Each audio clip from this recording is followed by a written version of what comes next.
ए जी केहू बाई गाँव महला में हई माला लेके खाड़ बानी अभिये डाल देव गाला में। ए हलो रे केहू बा हो। ए सखी हई के गाला फार फार के चिल्लाता रे। हाँ सखी चल देखा जाता।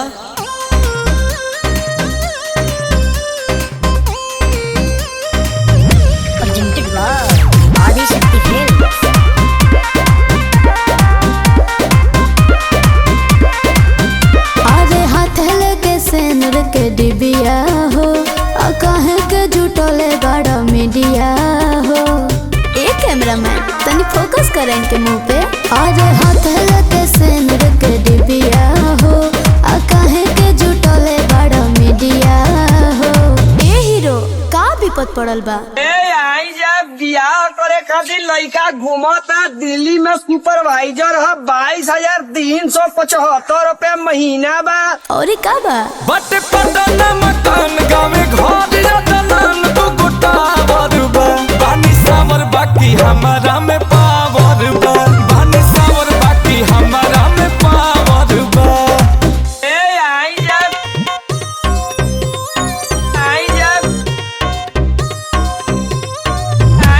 बियाह करे खातिर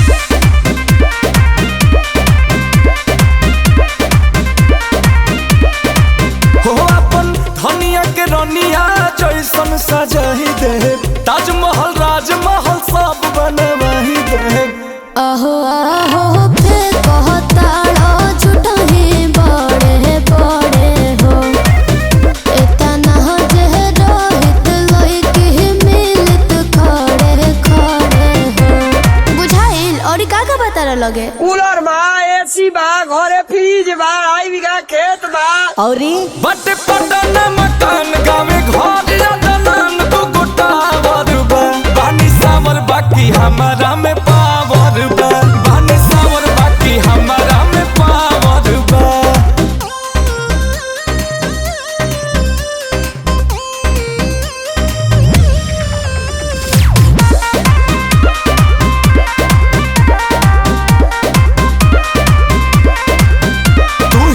कैला न शादी सुना सीजन चालू बा दुल्हा में अंकुश साहबाला में लहलू बा। अरे कुछ बोलो नहीं के कॉमन सेंस हो। अभी न डहाई बड़ी देखले कोई से दी लाइसेंस हो। हाथ का धरनी कान्हा पर चढ़ गुलो। आई जा केहू बियाह खातिर ललायत होगा तो हमारा ले बियाह कर सकत है। जा बहुत बढ़िया आदमी है कोई बात निकली जा घर से बहरी भैया बाटे बहुत जमीन एगो के कमसीन कोनी छावर बा बानी सावर बाकी हमारा में पावर बा बानी सावर बाकी हमारा में पावर बा। कोई ना का बियाह करे हमारा ले बुझा तक में हम का मरो दादा हे भगवान। बट पटन मकान